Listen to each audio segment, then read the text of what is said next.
Warriors have different challenges. Mine has always been the bones. I usually have infections.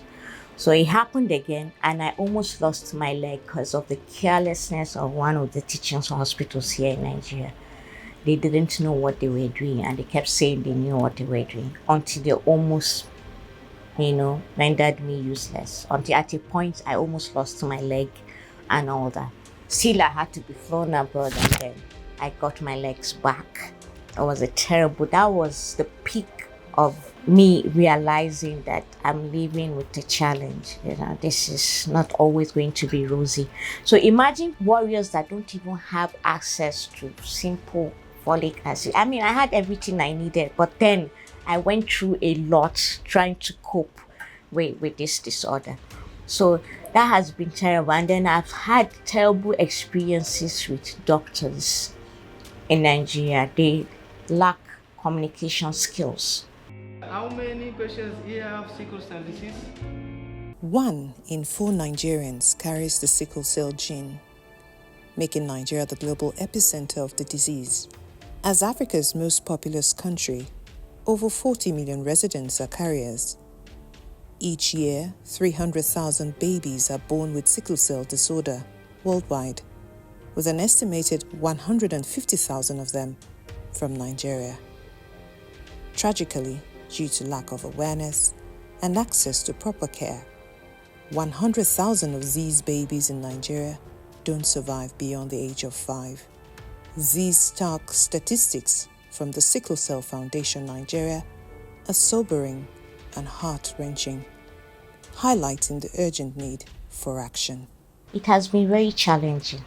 It's always challenging. I mean, how can you not be able, over 70% of sickle cell warriors do not have access to their management drugs. They can't afford it, rather.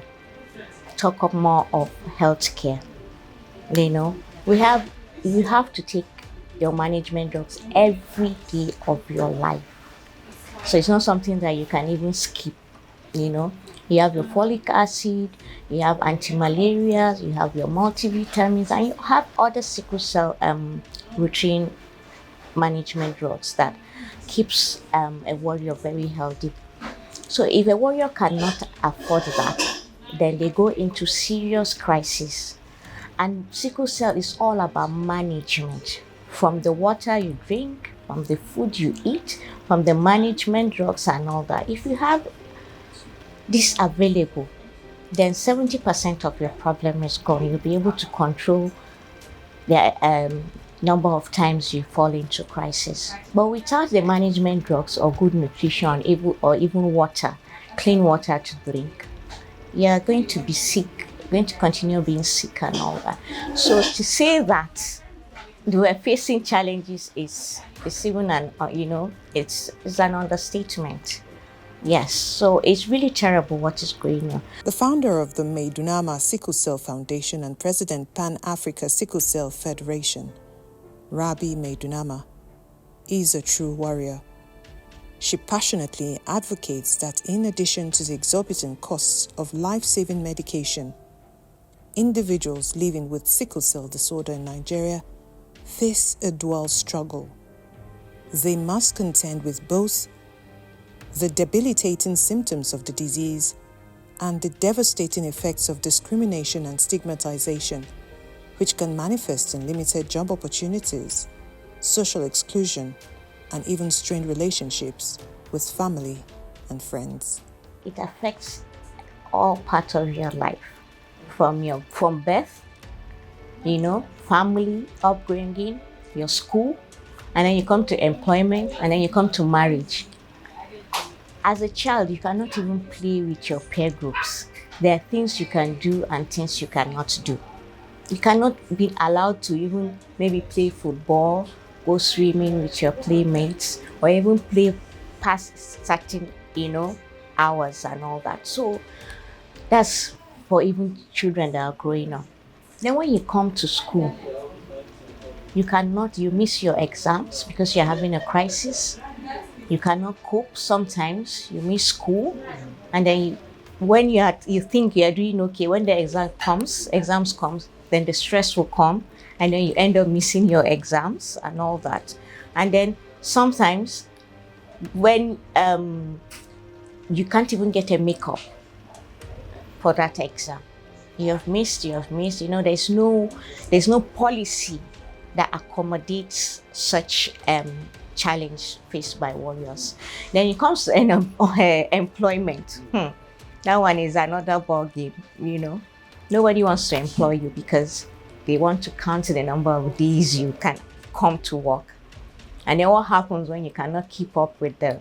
They are thinking about their manpower and how an employee can give them the full working potential and all that. So they decide to weigh these options before employing you, because you can miss work any day, anytime, and there's no warning when the crisis is going to come. There's no warning at all. It just hits you any day, anytime.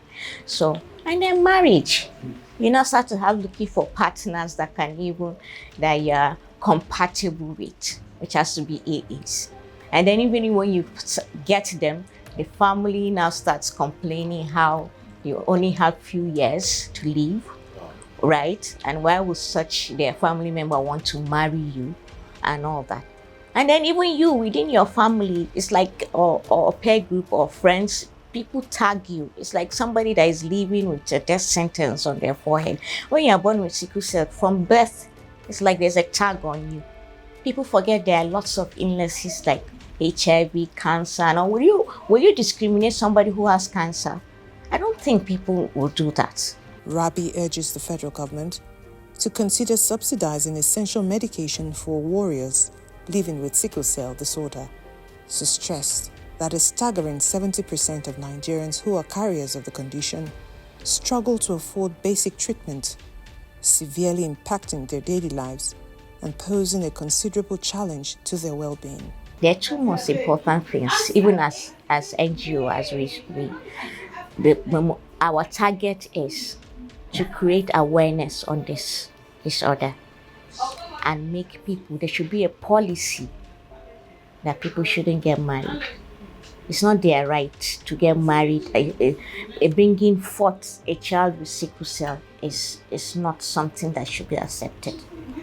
Know your genotype. There should be a policy in mosques. Our religious leaders should come into play. In churches, the churches are doing a fantastic job. Yes, but in the north, I'm sorry to say, we still have a long way to go.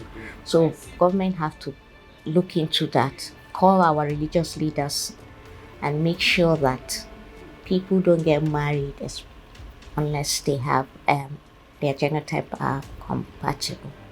We can reduce that. We cannot stop everybody, but it could be a policy and it could come into play, which we have in the past. There are few bills that we've started talking about, and then they have first reading, second reading, third reading. You don't hear about it again in the legislation, which is really bad, Then secondly, most importantly, primarily, what happens to children that are already born with sickle cell?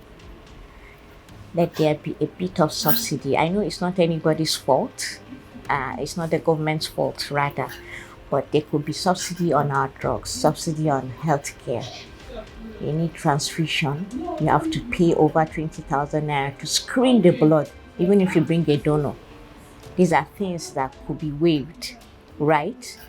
Then our drugs could be subsidized. Medical care should be subsidized. So there are clinics that have sickle cell. There are hospitals that have sickle cell clinics. Not like they do things but free, but at least they have a consideration. In a country where healthcare is a luxury, the struggle for survival is a daily reality for warriors.